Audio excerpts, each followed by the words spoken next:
Dicen que las mejores ideas nacen de una buena conversación. Y hay conversaciones donde hablamos absolutamente todo, pero donde existen cosas completamente incómodas que nos da un poquito de miedo decir en voz alta. De hecho, así nació esto, de una tarde entre amigas, entre risas y una que otra verdad. Bienvenidos a No Negociable, un espacio creado para ti, donde aprenderemos de las heridas de la vida, del amor, de los corazones rotos, de un camino muy difícil que todos debemos transitar, poner límites. Mi nombre es Marlene. Así es. Hay cosas en la vida que no son negociables y las vamos a ir aprendiendo poco a poco. Y no nada más la cuestión de los límites, más bien como los límites sin culpa. Pero para poder platicar un poquito más a fondo, ¿qué les parece si el primer paso que sea conocernos para entrar en confianza? ¿Qué te parece? Sí. A mí me gustan mucho los juegos de preguntas. Entonces vamos a hacer un juego de preguntas para que nos conozcan y podamos comprender un poquito más a fondo de qué vamos a estar hablando en estos episodios. Me parece muy bien. ¿Qué nunca falta en tu refri? En el mío, creo que el queso y la mermelada me encanta. Creo que nunca pueden faltar en mi refrigerador. Lo que siempre llevas en tu maleta. Siempre llevo un perfume. O sea, es lo primero que pongo. Sé que hay cosas más importantes, pero siempre pongo un perfume primero. ¿Y tú? El perfume también, de hecho. Pero siempre, siempre, creo que de las cosas que siempre empaco es mi pijama, mi skincare, mi cepillo de dientes, o sea, es como que lo primero que agarro. Se me puede quedar un pantalón, unos zapatos, pero estas tres cosas creo que nunca se me quedan. Yo siempre olvido la pijama. Siempre se me queda la pijama. No recuerdo un viaje donde yo haya metido la pijama de manera consciente. Tendrás que recordármelo en nuestro próximo viaje. Sí. ¿Te dedicas a lo que siempre soñaste? La verdad es que sí. Afortunadamente sí. Sabes, desde niña yo siempre quise ser psicóloga, siempre quise ser terapeuta en realidad, pero mi sueño era ser terapeuta de pareja. O sea, actualmente trabajo solamente con adultos, ya sea de manera individual o de pareja, pero de niña me dediqué mucho tiempo a estudiar cuáles eran los pasos para realmente yo poder ver en terapia a una pareja. Entonces sí, afortunadamente sí. Qué bonito, no sabía de eso. O sea, obviamente sé que eres psicóloga, pero no sabía que querías serlo desde niña. Ay, qué bonito. Sí. Yo la verdad no. Disfruto muchísimo mi profesión. La verdad que de pequeña siempre quise ser actriz, pero mi mamá nunca me dejó irme a Caracas a estudiar. Así que bueno, y visitador médico es como que cuando era chiquita decía, ay, quiero ser visitador médico. Me encanta la profesión que tengo ahora, pero no era mi sueño de pequeña. Yo no sabía que quería ser actriz. Sí. Tendremos que hablar con tu mamá para ver por qué no te dejó ir a Caracas a estudiar. Eso es Interesante. un episodio. Tres consejos cortos que le darías a tu yo del pasado. Esa es una buena pregunta. Yo creo que el primer consejo sería cuida mucho con quién te relacionas. Elige bien a las personas de tu círculo, porque creo que a veces perdemos mucha energía por reunirnos con personas que tal vez no comparten nuestros mismos valores o nuestras mismas metas y bueno, hay cosas ahí por ahí que se terminan rompiendo. El número dos, que cuide mucho mi mente, o sea, yo le diría a mi yo del pasado, cuida tu mente, trabaja con no sobrepensar tanto porque creo que es una de las cosas que más hace que nos autosaboteemos. Y el tercer consejo que yo misma me daría, creo que sería, confía más en ti. Tengo muchas ideas y muchos planes y así han sido desde hace muchos años, pero como que me cuesta el arranque. Entonces como que trabajar un poquito en confiar más en mí sería un buen consejo. ¿Y tú? Creo que el primer consejo que le daría a mi yo del pasado es estudia inglés. Un buen consejo. El segundo consejo creo que le diría aprende a invertir tu dinero. El tercero creo que le diría abraza más a tu hermano. Qué bonito consejo. Ese fue mi favorito. Tendría que haber hecho los otros dos también, pero me gustó mucho ese. ¿Qué te pone nerviosa? ¿Qué me pone nerviosa? La velocidad, no me gusta sentir como mucha velocidad en los carros, eso me pone nerviosa. Y también la impuntualidad. Es que soy Virgo, entonces me gusta tener las cosas como muy organizadas, muy planeadas. Entonces entro en un micro caos mental cuando las cosas se me mueven de tiempo, pero bueno, estamos trabajando para poderlo sobrellevar. ¿Y tú? Creo que una de las cosas que más me pone nerviosa desde siempre, desde pequeña, ir al odontólogo. No sé si es el ruido, no sé cómo se llama la máquina, sí, cuando te están haciendo la limpieza, el olor, ese olor característico que tienen todos los consultorios De hecho, tuve una experiencia bien rara porque fui al odontólogo, fui a mi cita porque sí, soy súper puntual en la cita, ¿no? Porque me dé miedo, no voy a... Miedosa pero responsable. Fui a mi cita y me sentí más nerviosa de lo normal yo. Y después de esa cita, a los días empecé con contracción. La verdad, no puedo decir que fue por haber ido al odontólogo, pero siento que estaba demasiado nerviosa en esa cita. Y bueno, mi hijo nació 2 semanas antes. Fue una cesárea planificada, pero todo empezó o todo se desencadenó de ir a esa cita con el odontólogo. Creo que realmente es una de las cosas que más me pone nerviosa. Y es que sabes que es interesante, porque a lo mejor pensar que tiene que ver el dentista con que el parto se haya adelantado, pero tiene mucho que ver. Y ahorita mencionaste algo bien interesante que es el olor de los consultorios. Entonces, ¿qué pasa? Que nuestro cerebro asocia los olores con ciertos momentos que nos gustan mucho o que no nos gustan. Entonces, si es un lugar pues desagradable para nosotros, con el puro olor, o sea, con la pura entrada antes de que el médico te vea, pues te vas a empezar a estresar. Y el estrés genera muchos cambios en nuestro cuerpo. Entonces hay muchas consecuencias que se arrastran a través del estrés y pues eso se puede desencadenar con un parto anticipado, ¿verdad? Sí, ay, wow, no lo sabía. Qué interesante. Muy interesante, sí.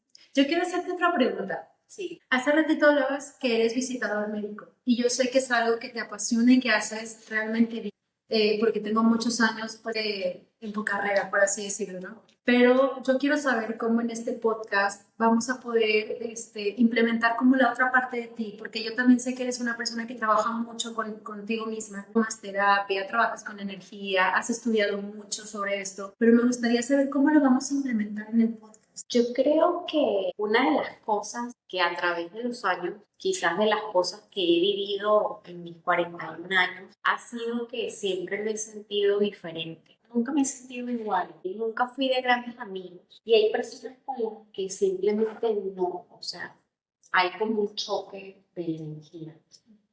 Y empecé a estudiar un poco acerca de ello. En Venezuela, hace unos 12 años atrás, hice un curso de CRP, Círculo de Realización Personal. Okay.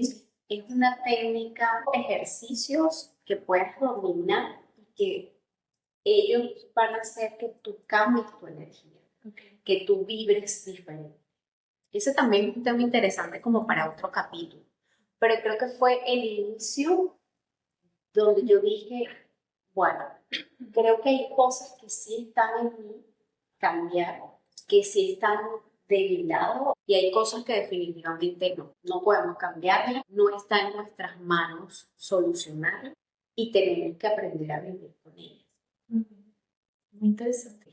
Ha sido un camino que he transitado por ciertas cosas que han pasado en mi vida y que me han hecho reflexionar y cambiar. Sobre todo, cambiar la forma de pensar.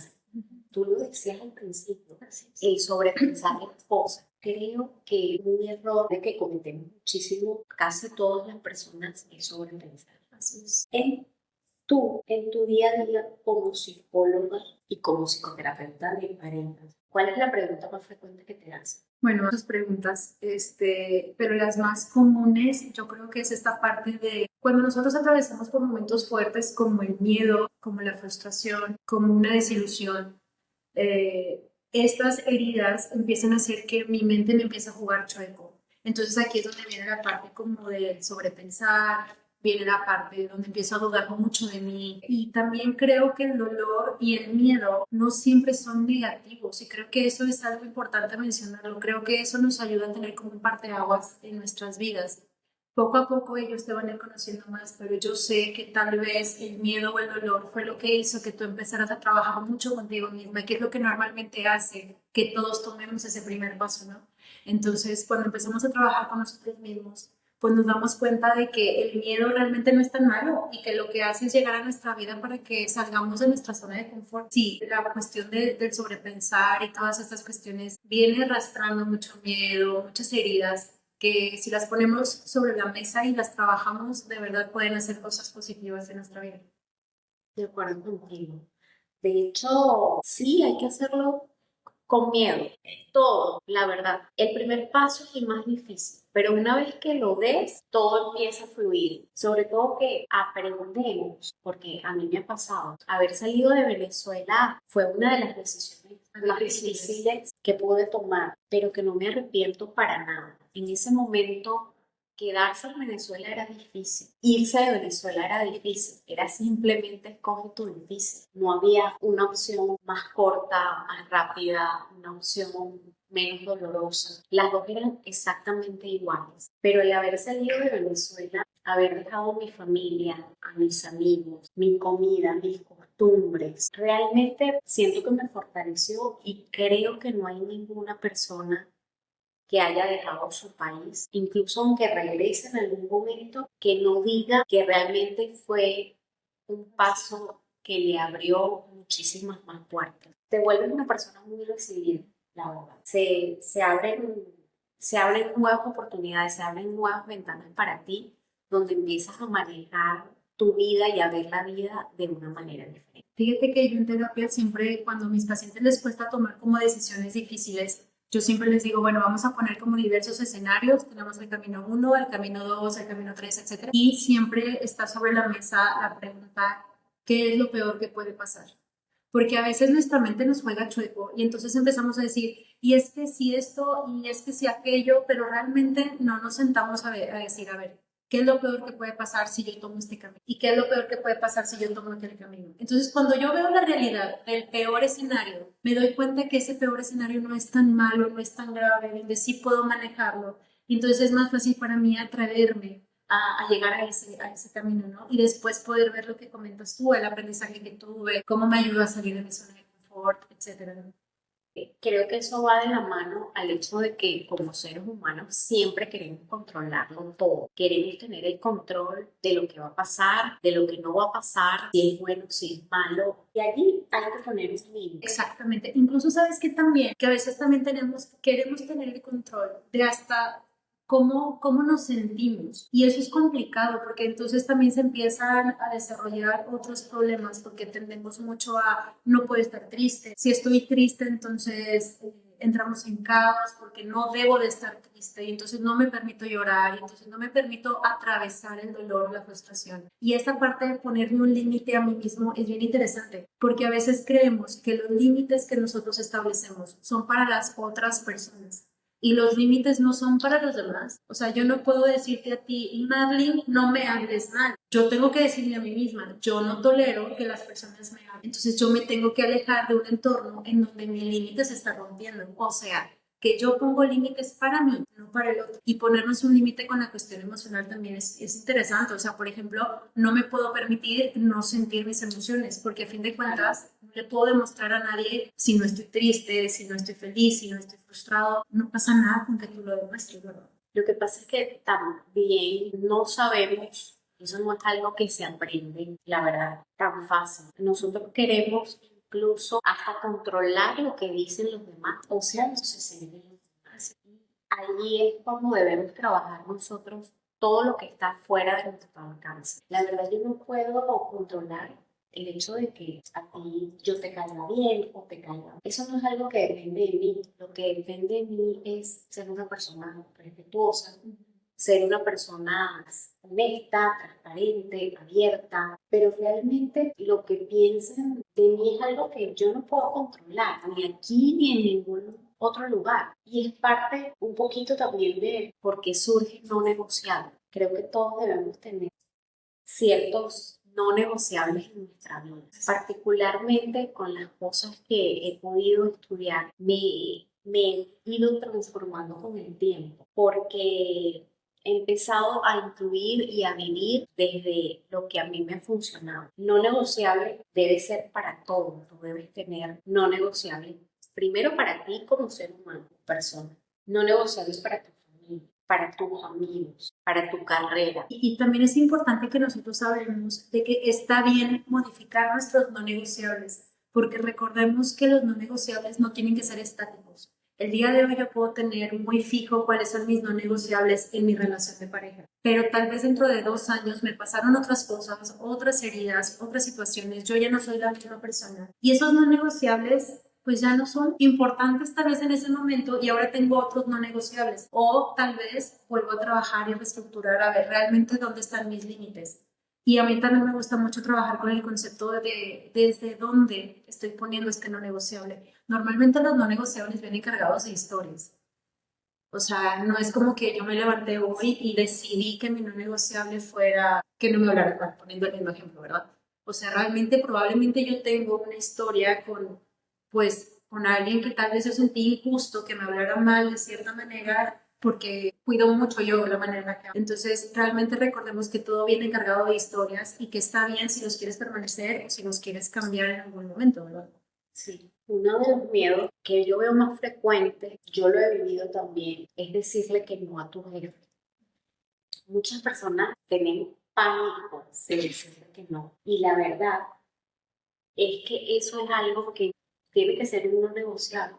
Todo lo que sea con respeto, todo lo que sea planteado de buena manera. Si llega un momento donde un no te salva de muchas cosas, no puede evitar incluso que te enfermes. De verdad que es algo que debemos tener muy presentes y que debemos ir incorporando. No es un cambio de la noche a la mañana, pero es importante que podamos tener estas herramientas en nuestras vidas para transformar y realmente aprender a vivir mejor, ¿no? Claro, así es. Y fíjate que me llama mucho la atención que menciones lo del ejemplo de ponerle límites a la gente en el trabajo, ¿no? A nuestro jefe o así, porque casualmente también tengo muchos consultantes que hablan sobre cómo se sienten en su ambiente de trabajo, donde el ambiente no es un ambiente sano, en donde se empiezan a enfermar, en donde no les importa mucho como a los directivos o a los jefes cómo se están sintiendo.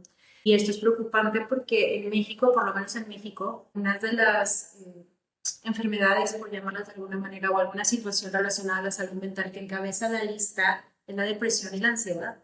Entonces, o sea, trastornos relacionados con la depresión y con la ansiedad. Entonces, ¿qué pasa? Que realmente nos estamos, o sea, si encabezan la lista es por algo, o sea, hay un foco rojo que no estamos atendiendo y habla mucho de que tal vez yo no estoy aprendiendo a escucharme, a escuchar mis necesidades. Y como bien comentas tú, tal vez viene mucho este miedo de es que si digo que no me van a correr o si digo que no se van a enojar conmigo, etcétera. Y habla mucho del clima laboral, claramente, pero siempre hay maneras de poder que expreses cómo te sientes para que aprendamos a ponernos un poquito como prioridad, que aprendamos a escuchar un poquito nuestras necesidades. Para cerrar este primer episodio, ¿cuáles son tus 5 no negociables? Ay, Dios mío. Bueno, vamos a hablar de mis 5 no negociables así rapidito. Bueno, yo trabajo mucho en mis no negociables, como comentaba hace un ratito conmigo, las cosas que yo no puedo permitir. Yo creo que la primera sería relacionarme con personas que lastimen a otros, o sea, que los hagan sentir mal con comentarios buena vibra que están ahí como medio turbios. Exactamente, las conversaciones pasivo-agresivas las detecto muy rápido y no me gusta convivir con estas personas. Otro no negociable para mí es que las emociones de las personas que amo no sean tomadas en cuenta. O sea, yo no convivo en círculos donde si tú estás expresando que algo te duele, otra persona no valorice o no tome en cuenta tu punto de vista o así, porque tomar en cuenta no se trata de yo estoy de acuerdo con todo lo que tú estás diciendo. Se trata de, bueno, lo entiendo, lo escucho, no lo comparto, pero lo entiendo, ¿no? Entonces, cuido mucho que mis entornos sean así. Otro no negociable podría ser, bueno, mi tercer no negociable. Yo creo que sería esta parte. Yo me esfuerzo mucho por cuidar cómo hablo y cómo trato a la gente. Entonces, si las personas no me hablan, no me tratan basadas en el respeto o una empatía, tiendo a poner mucho mis límites. También me alejo completamente de las relaciones que no sean mutuas. Amistades, familiares, parejas, si la relación no es mutua, tiendo a ser muy dura cuando marco el límite. De hecho, una expareja me dijo que como consejo que yo no debería de ser tan fuerte al momento de marcar límites cuando me siento como lastimada. Y yo lo evalué, incluso lo puse sobre la mesa y lo trabajé. Yo lo veía al principio como si fuera algo más. Y después dije, no, o sea, al contrario, quedarme en un espacio en donde yo ya puse un límite y donde no se respete ese límite y permanecer yo en ese espacio es completamente no negociable para mí. Yo creo que por hoy esos serían mis no negociables. ¿Y los tuyos?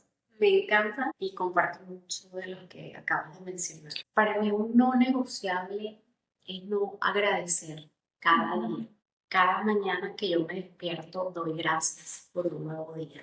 En la noche pensar cómo estuvo mi día sería mi segundo no negociable. Por más que a lo mejor tuvimos un mal día, pasamos mucho tiempo en el tráfico, no sé, tuvimos a lo mejor una discusión con tu pareja, una actividad en el colegio de tu hijo, siempre hay algo que agradecer. Y si nosotros nos ponemos a contar, creo que son más las cosas positivas y buenas que tenemos y que las cosas malas las que pudieron haber ocurrido durante ese día, ¿no? Creo que mi tercer no negociable es sobrepensar lo que no está en mis manos solucionar. Creo que eso es algo que trato de no permitirme, es difícil, pero trato al menos de estar muy consciente de que simplemente yo no puedo controlar lo que hacen las demás personas. Mi cuarto no negociable es creer que cada cosa que yo haga, cada palabra que yo diga, cada esfuerzo que yo haga en el día, me va a llevar al lugar donde yo debo estar. La magia, incluir la magia en cada una de las cosas que yo hago. Cuando tú empiezas a creer primero en ti y empiezas a enfocarte en el propósito que tiene tu vida, a dónde debes ir y a dónde quieres que la vida te. Creo que eso para mí es no negociable, no soñar. Mi quinto no negociable es no intentar. La verdad que una de las cosas que he aprendido, llámese CRT, llámese Feng Shui, yoga, una de las cosas que he aprendido es que si quieres que algo cambie en tu vida, debes tener acción, debes tomar acción en algo. Nada va a cambiar si tú no cambias. El milagro sucede o la oportunidad llega cuando tú te preparas. Me gustaron mucho tus no negociables. Voy a inspirarme y voy a tomar algunos en cuenta para aplicarlos en mi vida. De verdad me gustaron bastante. Quiero recalcar algo muy importante que tal vez se nos está pasando. Este podcast no tiene la intención de suplir ningún proceso terapéutico, ni un acompañamiento energético, nada por el estilo. Ni siquiera es un proceso para que agarren consejos. Realmente lo que queremos hacer es tener una plática entre amigas y acompañarnos mutuamente, porque creo que actualmente las redes sociales tienen muchas máscaras. O sea, está esta máscara donde yo elijo quién me ve, cuándo me ven, qué emoción quiero transmitir, qué es lo que realmente quiero enseñar. Y se nos olvida que realmente allá afuera existe dolor, existe miedo, existe frustración, existen fracasos o cosas que interpretan como un fracaso. Y realmente la intención de este podcast es justamente eso, que seamos personas reales, hablando de emociones reales, hablando en voz alta de lo que tal vez es un poquito incómodo para la sociedad, pero jamás va a intentar suplir un proceso con algún profesional de la salud o con algún otro tipo de profesional. Eso es bien importante que lo sepamos. Sí, qué bueno que lo mencionas, la verdad. Yo espero que les haya gustado este primer capítulo. Tienen muchas más cosas para este proyecto que se llama No Negociables, que si te gustó, síguenos en nuestras redes sociales y espera la siguiente semana nuestro episodio número 2. Gracias.